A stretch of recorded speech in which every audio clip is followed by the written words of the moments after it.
Harry Potter has to be one of my favourite series out there. I mean, say what you will about J.K. Rowling, but you have to admit that as a writer, she really did create something special. There's a reason the Wizarding World has been and has stayed as popular as it has been for over 2 decades now.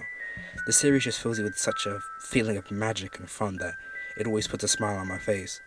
And even when the series started to get darker and the tone started to shift from kids learning about magic and friendship to Snake Hitler trying to cleanse the world of muggles and our heroes need to stop him, because it made sense. The series was growing up with its readers and was building off the foundation of what came before it. We all knew Harry was going to have to fight Voldemort in the end, and I felt the Deathly Hallows was a very satisfying ending to the series. Well, at least in the book. In the movie,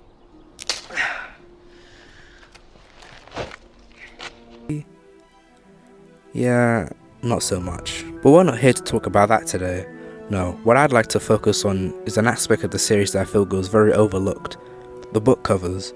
I mean, they are the first thing you notice about a book. The front illustrations are meant to pop out at you from the bookshelf and capture your imagination. I know people always say that you can't judge a book by its cover, but are we allowed to judge the cover on its own?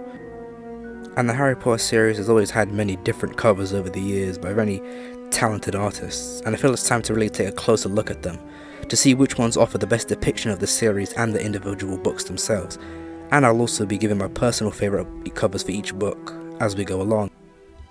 So it feels only natural to go book by book and see the different covers for each, meaning we're of course starting with the Philosopher's Stone, or the Sorcerer's Stone as they say in America.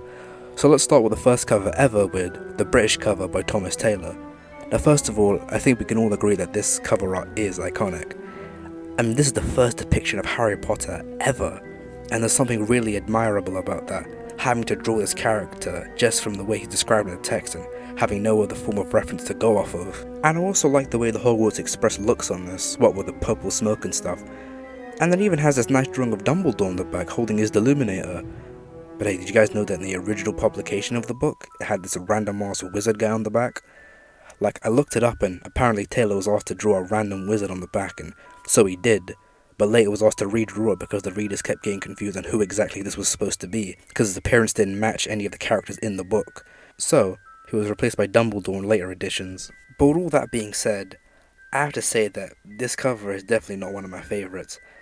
I just really don't like the way Harry's drawn on this. I always thought he looked like a fucking dweeb, which I guess is kind of the point of Harry Potter, you know. He's the hero of this fantasy adventure series, but he's the scrawny little nerd with broken glasses and hand-me-down clothes.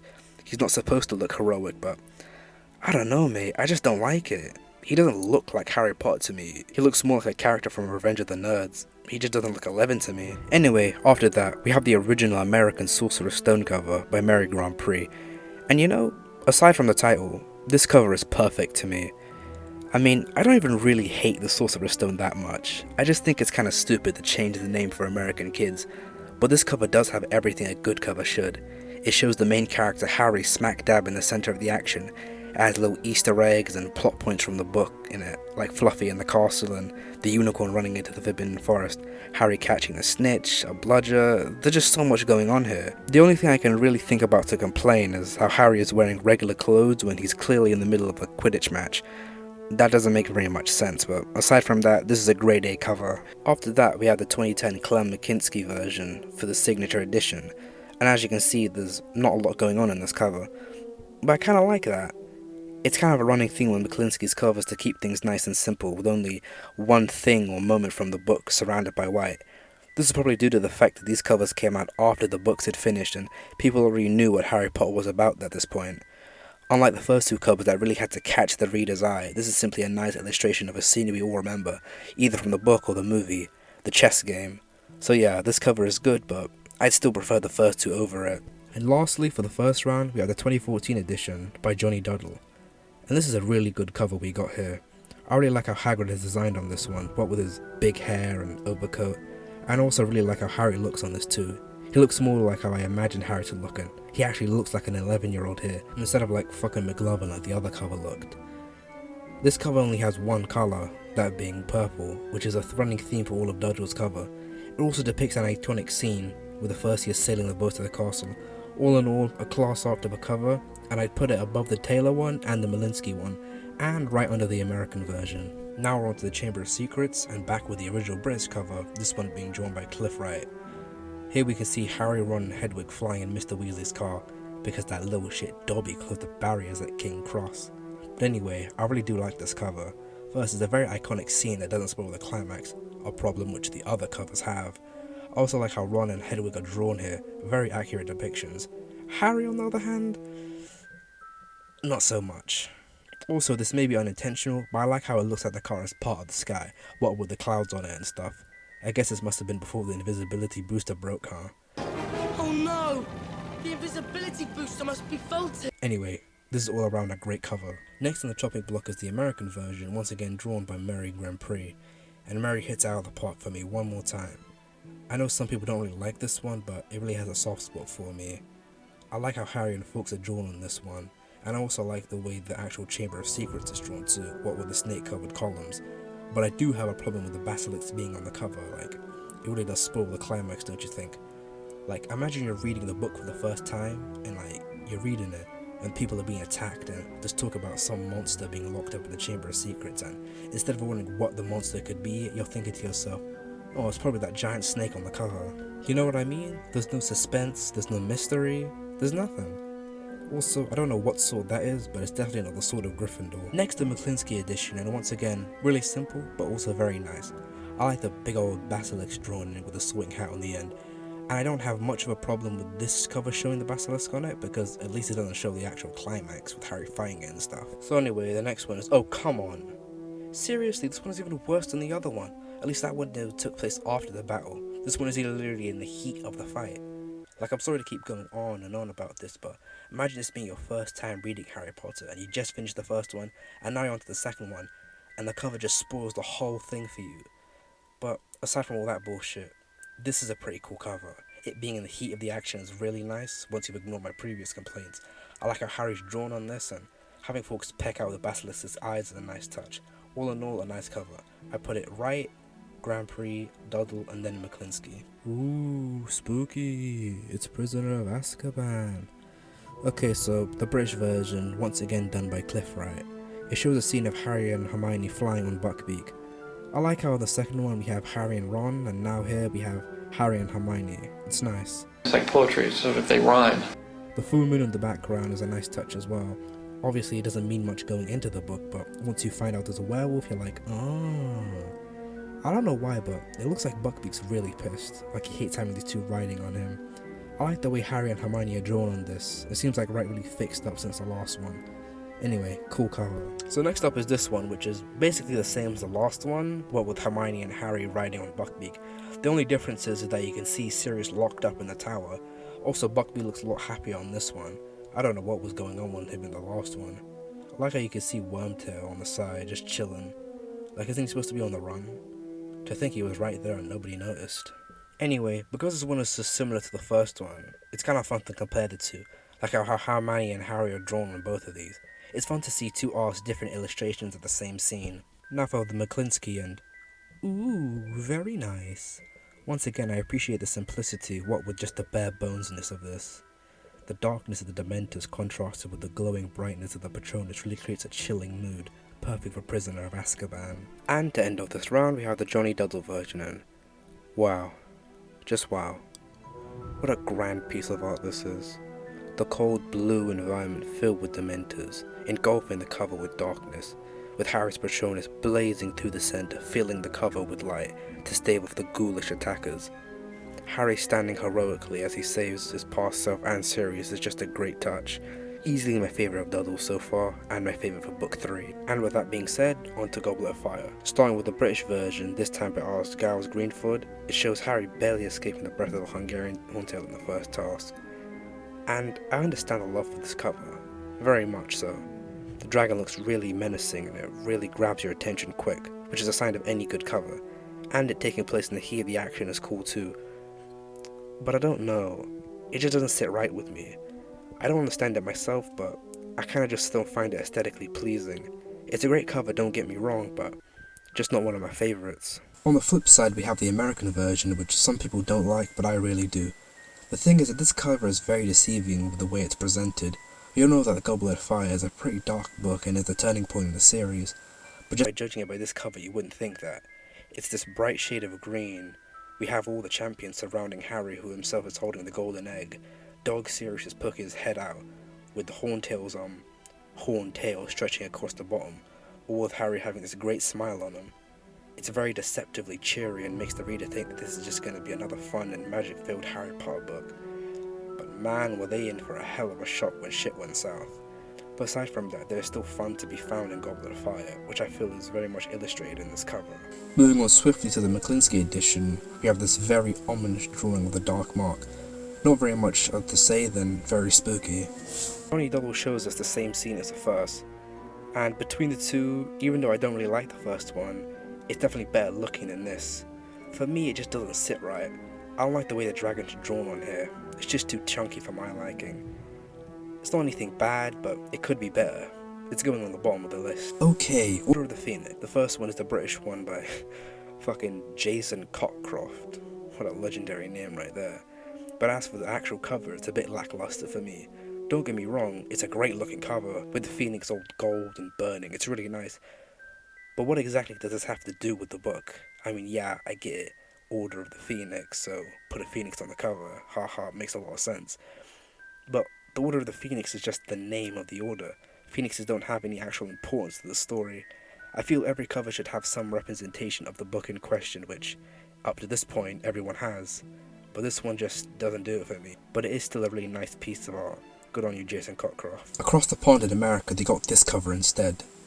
Now see, this is what I was talking about. A cover depicting a specific scene from the book. In this case, Harry and the gang breaking into the Department of Mysteries. The solid blue colouring with the wispy candles in the background create a really creepy, mysterious feeling. Perfect for the Department of Mysteries. Just all around a great cover. This next one depicts a scene very close to the last one, with Harry's prophecy ball that they find in the Department of Mysteries. Call me a broken record if you like, but while this is very simple, it's still very nice, with an important object from the story that doesn't spoil the book itself. And finally, we have the Duddle version, with this beautiful drawing of Harry and his friends riding the Thestrals to the Ministry. I like how all these covers all come one after the other. It's like 1, 2, 3. It's all kind of interesting that one cover is completely blue and the other one is completely red. The red here really helps to create this epic scale, what with the blazing sun in the background, casting the castle into shadows, and the intimidating Thestral soaring through the air. Just quality all across the board. Now for the Half-Blood Prince, which is probably my favourite book in the series. Not my favourite movie though. Anyway, for the English version, this one done again by the legend Jason Cockcroft. This is a very intense cover, what with the fire blazing in the background and the look on Harry and Dumbledore's faces. This obviously takes place after Dumbledore drank the potion in the cave and he and Harry were being attacked by the Inferni. I feel this cover greatly shows the intensity and desperation of that scene. Next we have this more ominous piece in the American version. It shows Harry and Dumbledore looking down into Pensive, or are they looking down into the basin in the cave? Honestly, I can't tell, it really could be both.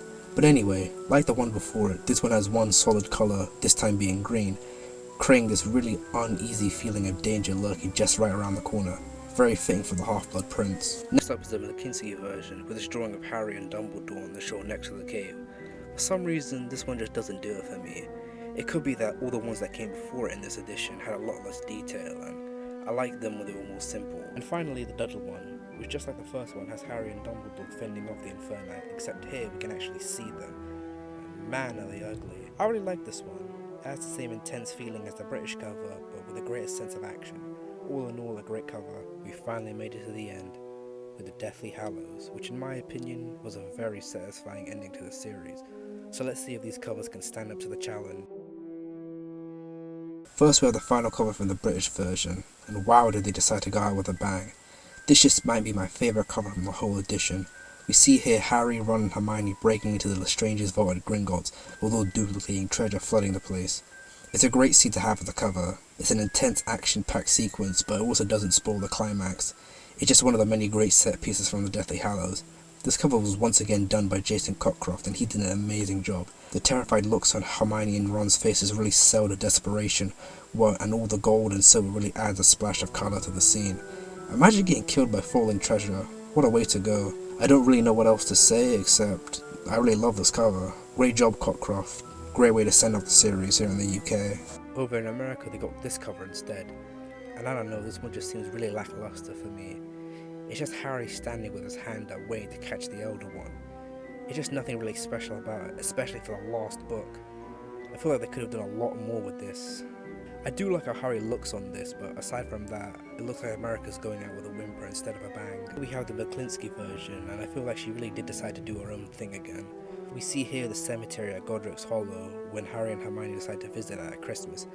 If you look closely, you can see footprints there because they were wearing the invisibility cloak at the time, so that's why you can see their footprints, but not them. They're right there. Kinda cool. Anyway, this cover has a very somber mood to it. Unlike the other two, which focus on the action, this one instead presents us with the lowest point in the story. With Ron having left and the other two having nowhere else to go and no leads, decide to spend the Christmas looking at Harry's parents' grave. It's a very different choice for the cover, but it's also really fitting for the final book. And finally, for the final time, we have Johnny Duddle's cover. We see here Harry Potter, the boy who lived, come to die, as he comes to the Forbidden Forest to meet his fate. There are a lot of nice details in this one, all the Death Eaters surrounding the place, and Voldemort's design is very This cover's nice, but it just doesn't have that little extra something to put it further for me. And well, that's it. We've talked about some of the different covers for the books, and now I feel like I should talk about my favourites. First, my favourite overall collection. This one was a hard decision to make, but looking through all of them overall, I'd say the American version is my favourite, to be honest. I know, I'm a sellout to my UK brethren, but I just do really like the look of these covers. Aside from maybe the Deathly Hallows, they all have such a magical feel to them. They do a great job representing their own book and catch your eye very well. If I had to be stuck with a collection for life, it'd have to be this one. Now, despite the American version being my overall favourite collection, for individual books it may be a different story. For Philosopher's Stone, it's the Sorcerer's Stone. It's just great all around. For Chamber of Secrets, it's the British cover with the flying car. Prisoner of Azkaban is the Johnny Duddle version with the Patronus. For Goblet of Fire, it's the American version. Easy, I fucking love this cover. For Half-Blood Prince, it's the British version with Harry and Dumbledore in the Inferno. And then finally for the Deathly Hallows, you could probably guess, it's the British version with the Vault and Gringotts. And as for my favourite from each edition itself, for the British version, it'd be the Deathly Hallows. From the American one, it's Goblet of Fire. From the signature version, it's Prisoner of Azkaban. And finally, for Johnny Duddle, it'd be Order of the Phoenix. And that's pretty much it for the covers. This video went on a bit longer than I thought it would, but I just had a lot to say. Because I feel like the covers are something that people very much overlook. Not just for Harry Potter, but for books in general. People always say don't judge a book by its cover, but like, what else is it there for? To look pretty? No, you're supposed to judge it for whether or not a book is worth your time. And I feel like the Harry Potter books have always had a great track record for covers. I know there were a ton of covers I didn't mention, but I just really wanted to focus on these ones here. And who knows, maybe in the future I'll make another video talk about the other covers. But for now, that's all. I've been Mr. Batty Boy, and you've been great. Thank you so much for watching all the way through, and I hope to see you all very soon. See ya.